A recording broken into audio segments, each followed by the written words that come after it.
সরকার পালিয়ে গেছে, হাসিনা সরকার, এটা শোনার পরে আসলে আমার অনুভূতিটা কী হতে পারে আপনি জানেন। আমি আল্লাহর কাছে সেজদারত অবস্থা হয়ে গেলাম।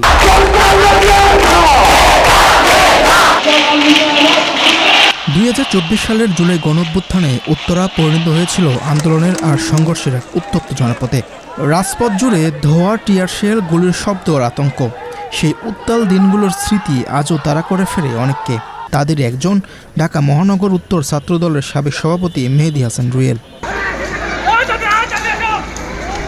রুয়েলের ভাষ্য অনুযায়ী জুলাই গণঅভ্যুত্থানের সময় তিনি উত্তরায় ছাত্রদলের কর্মীদের নিয়ে আন্দোলনের সামনে সারিতে ছিলেন। তার দাবি, সে সময় কেন্দ্রীয় নেতৃত্বের নির্দেশনায় ছাত্রদলের নেতাকর্মীরা আন্দোলনরত শিক্ষার্থীদের সঙ্গে অবস্থান নেন। রূপায়ণ lake castle, welcome to the land of piece. আপনারা জানেন যে আমি ঢাকা মহানগর উত্তর ছাত্রদলের সভাপতি হিসাবে জুলাই আন্দোলন সময় আমি ছাত্রদলের দায়িত্ব পালন করেছি এবং একজন সাধারণ কর্মী হিসাবে, দেশের সচেতন নাগরিক হিসাবে আমরা জুলাই আন্দোলনে চেষ্টা করেছি, সামনে থেকে নেতৃত্ব দেওয়ার জন্য চেষ্টা করেছিলাম। আপনারা জানেন ঢাকা শহরের যতগুলো স্পট আছে, যাত্রাবাড়ি পরবর্তীতেই কিন্তু উত্তরা কিন্তু সবচেয়ে হত্যাকাণ্ড ঘটনা ঘটেছে। তো আমি ছাত্রদলের প্রেসিডেন্ট হিসেবে ওই সময় চেষ্টা করেছি যে উত্তরাতে আসলে নেতৃত্ব দেওয়ার জন্য। আমার সাথে ছাত্রদল, তাছাড়া যুবদলের নেতৃবৃন্দরা যুবদলের মতো নেতৃত্ব দিয়েছেন, অঙ্গ সংগঠন বিএমপি এবং সর্বশেষ সাধারণ জনগণ, প্রাইভেট ইউনিভার্সিটির স্টুডেন্ট, সাধারণ জনগণ। আপনারা দেখেছেন যে উত্তরার যত আপনার অফিস আদালতের সাধারণ যারা কর্মজীবী বা বাসাবাড়ির যে আপনার গৃহিণী যারা আমাদের মা বোনরা আছেন, তারাও কিন্তু ওই আন্দোলনে কিন্তু আমাদের সাথে সরাসরি সম্পৃক্ত হয়েছিলেন, বিভিন্নভাবে তারা আমাদেরকে সহযোগিতা করেছেন। 2024 সালের 18 জুলাই ছিল উত্তরার সবচেয়ে রক্তক্ষয়ী দিনগুলোর একটি। সেদিন শিক্ষার্থীদের সঙ্গে পুলিশ এবং তৎকালীন ক্ষমতাসীন দলের বিভিন্ন অঙ্গ সংগঠনের নেতাকর্মীদের সংঘর্ষে ছড়িয়ে পড়ে পুরো এলাকায়। হতাহত হন অনেক মানুষ। সেদিনের ভয়াবহ স্মৃতি এখনও রুয়েলকে আবেগাপ্লুত করে। আমাদের উত্তরাতে প্রথম আপনার হত্যাকাণ্ড ঘটে আপনার 18 তারিখ থেকেই, এবং সহিংসতার যে জুলাইয়ের প্রথম রূপটা কিন্তু 18 তারিখে আমরা উত্তরাতে দেখতে পেয়েছি।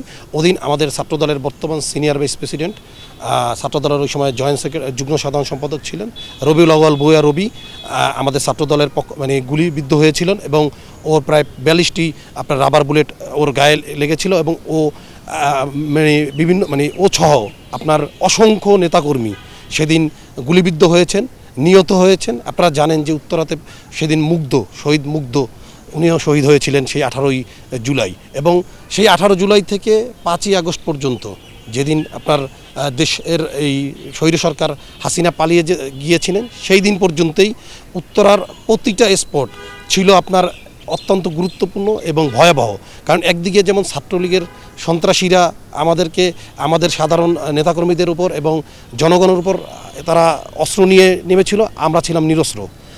আমাদের প্রতিবাদের ভাষা ছিল আমরা প্রতিবাদ করেছি, আমরা আমাদের সাধারণকে নিয়েই আমরা আসলে এই সরকারের পেটুয়া বাহিনী, পুলিশ বাহিনীকে আমরা প্রতিহত করার চেষ্টা করেছি।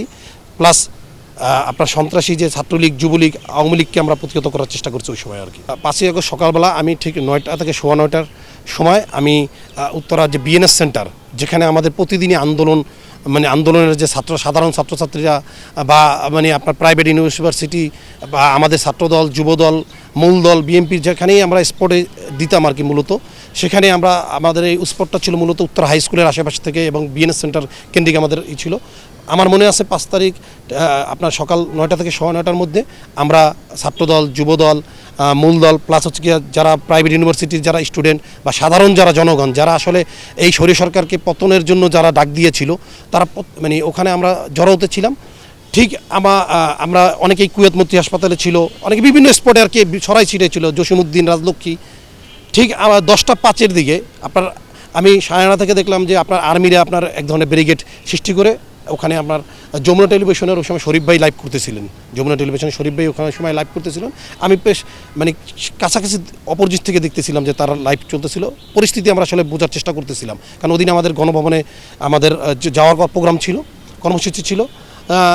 তো ঠিক 10টা আপনার আনুমানিক 5 থেকে 7-এর মধ্যে গাজীপুর, আশুলিয়া এইসব অঞ্চল থেকে আসলে, এবং আমরা যারা উত্তরায় সম্মিলিত ছিলাম, হঠাৎ করে আপনার 10 থেকে 15 হাজারের একটা মিছিল, মানে হঠাৎ করে আর কি আপনার অর্গানাইজ একটা মিছিল মানে আপনার আসে, এবং তারা যখন এত বড় মিছিল আসে তখন আপনার আর্মিরা কিন্তু আপনার একেবারে মানে তারা নিজেরাই নিজেদের ইচ্ছায় স্বইচ্ছায় সরে গেছে। আর্মিরা কিন্তু ব্যারিকেড খুলতে বাধ্য হয়েছে, কারণ এত জনসংখ্যা ওখানে ছিল বা এত মানে লোকগমের সমাগম ছিল, আর্মি কিন্তু স্বেচ্ছায় আমাদেরকে আপনার এই ব্যারিকেড অপসারণে তারা সহযোগিতা করেছেন।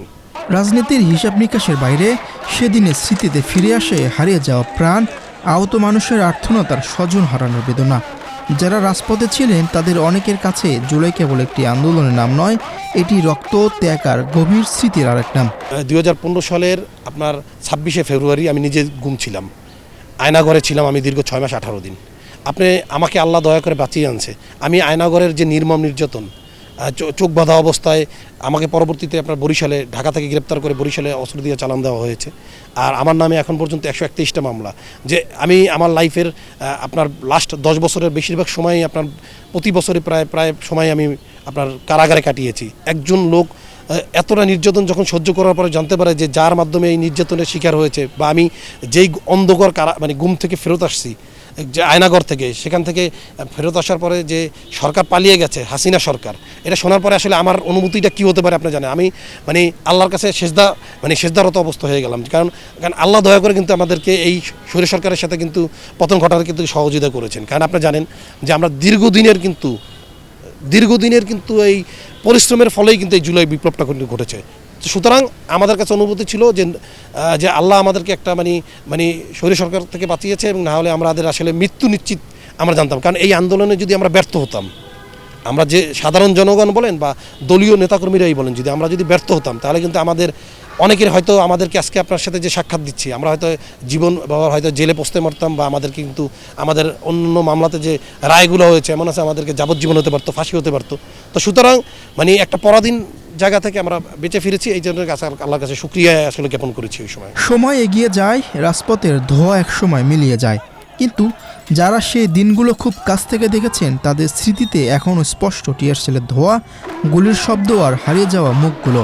ইতিহাসের পাতায় জুলাই হয়তো একটি অধ্যায়, কিন্তু অনেক মানুষের জীবনে সেটি আজও এক অপূর্ণ বেদনাময় স্মৃতি। মিরসন সরকার, বাংলাদেশ প্রতিদিন।